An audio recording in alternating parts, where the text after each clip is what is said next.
dowladda Ruushka ayaa la kulantay mid ka mid ah dhirbaaxooyinkii ugu xumaa ee ku dhaca tan intii ay duulaanka ku qaaday dalka Ukraine. Waxaan hadda isku diyaarinaysaa weerar argoosi oo ay kaga falcelinayso howlgalkii lagu burburiyey diyaaradaheedii dagaalka gaar ahaan kuwii gantaalada ridada dheer xambaari jiray bombooyinka culus ee loogu talagalay in ay burburiyaan bartilmaameedyo muhiim oo ku yaala goob kasta oo ay Ruushku weeraraan. warbixintan waxaynu ku eegaynaa nooca argoosi ee Ruushku doonayo cidda uu ku qaadi doono duulaan aan hore loo arag oo la shaaciyey reer Yurub oo cabsi soo food saartay kana imaanaya dhinaca walaaca Putin Mareykanka oo bannaan cad kaga dhaqaaqay xulafadiisa qaaradda Yurub oo hadda wajahaya marxalad adag iyo Ukraine oo la soo baxday dardar leh oo ay ku naafaynayso isku day kasta way si weyn uga shaqeeyeen dhinaca iyo xukunka uu hogaamiyo Vladimir Putin oo si weyn hadda u muuqday inay ugu fashilmeen isku dayadoodii la xiriiray inay meelmar ka dhigaan ajendaha sidii gabi ahaanba ay u haysan lahaayeen qaybo muhiim ah oo ka mid ah dalweynaha Ruushka.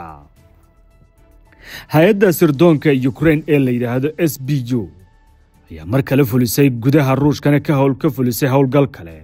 oo muhiim ah kaas oo wax weyn ka qayb noqon doona arada xoog gale ee xukuumadda dalkaasi. Ruushku ay ka wajahayso weerarkii ay maalmo ka hor bilowgii toddobaadkan Ukraine ku eekaysay garoomadii diyaaradeed ee ugu waaweynaa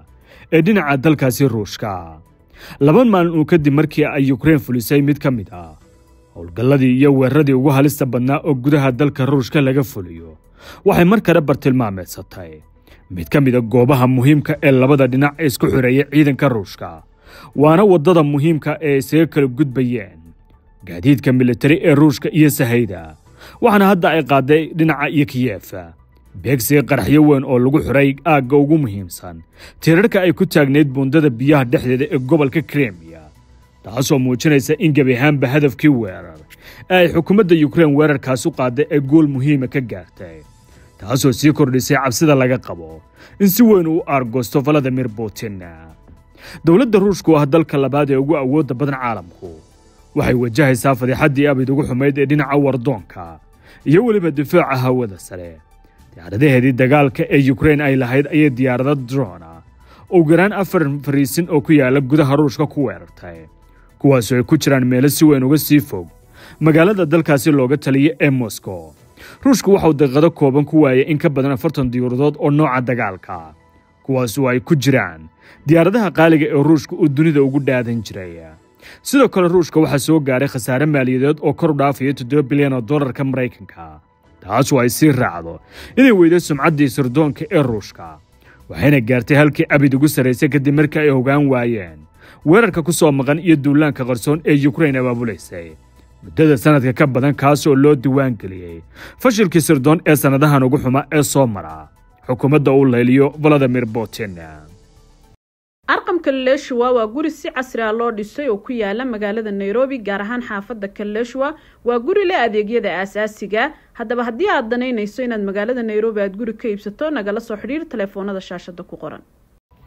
Ruushku waxa sidoo kale dhawaan shaaca ka qaadeen isku day dil uu ka badbaaday madaxweyne Putin xilligii uu ku sugnaa gobolka Kursk waxaana weerarkaas la aaminsanaa inuu ahaa mid ay qorshaysay dhinaca Ukraine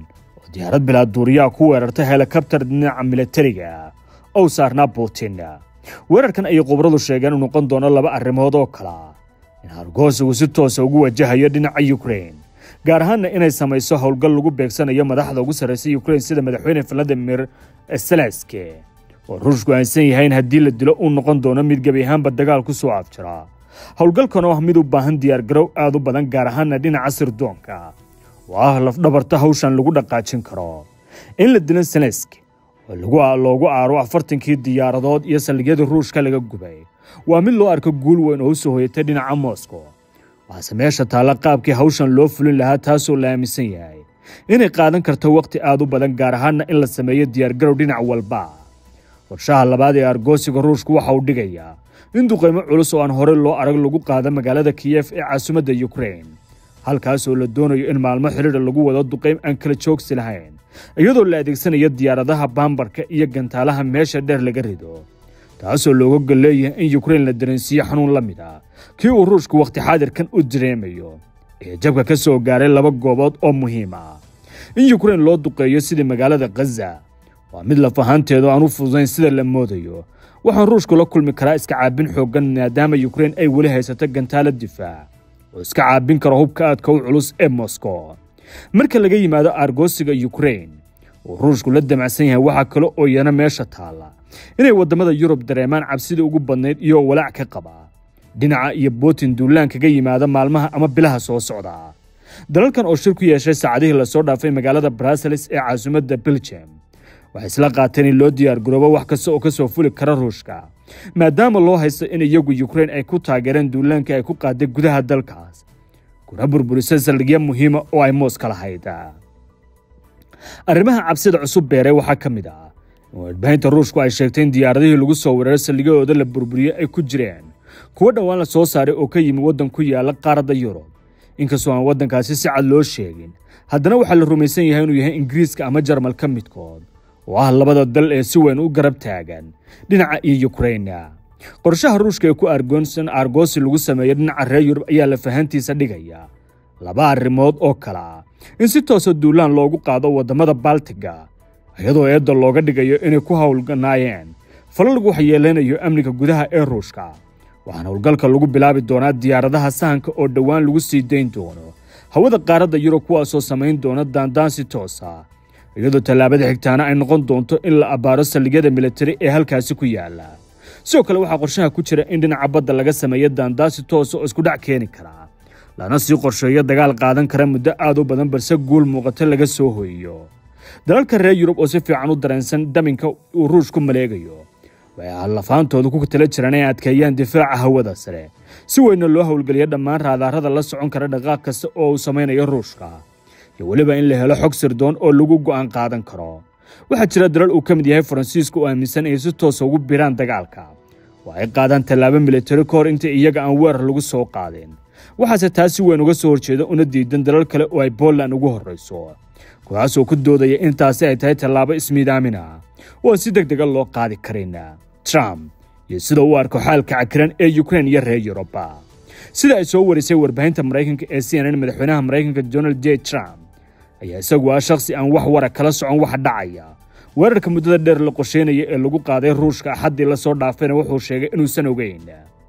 maamulka Trump ayaa aaminsan weerarkaas ahaa mid iyaga ka horeeyay balse uu wax ka ogaa madaxweynihii xafiiska ka tagay ee Joe Biden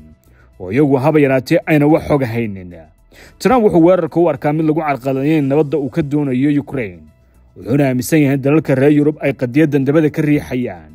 ayagoo toos ugu socda inay burburto wadaxaajoodiyada la doonayo in lagu dhexdhexaadiyo Moscow iyo Kiev waana tallaabo aad uga caraysay Trump iyadoo xuquuq tibaaxayaan khadka telefoonka kula xiriiray dhigiisa Ukraine oo ku canaantay qaabka loo maareeyo weerarka iyo khasaaraha uu geystayba Trump oo markii uu xafiiska yimid ku baaqay nabad ka dhalatay Ukraine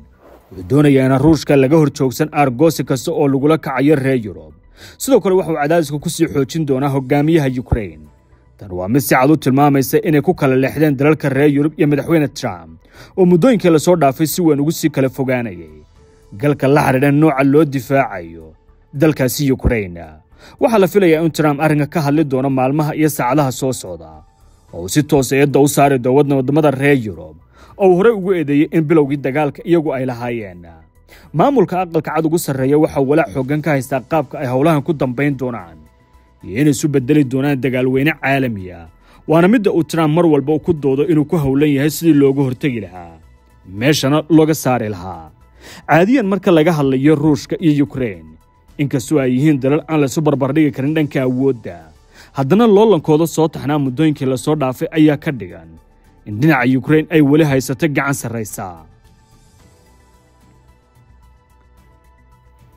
ku soo dhawow Daarul Asnaan Dental Clinic xarunta daryeelka ilkaha oo tayo sare leh war farxad leh adeegyada casriga oo ay ka mid tahay beerista ilkaha ayaa hadda diyaar ah Hindiya inaad aad uma baahnid Garowe iyo Boosaaso aad ka heli kartaa ilkaha maqan Daarul Asnaan Dental ayaa ku haya hal waar oo caafimaad leh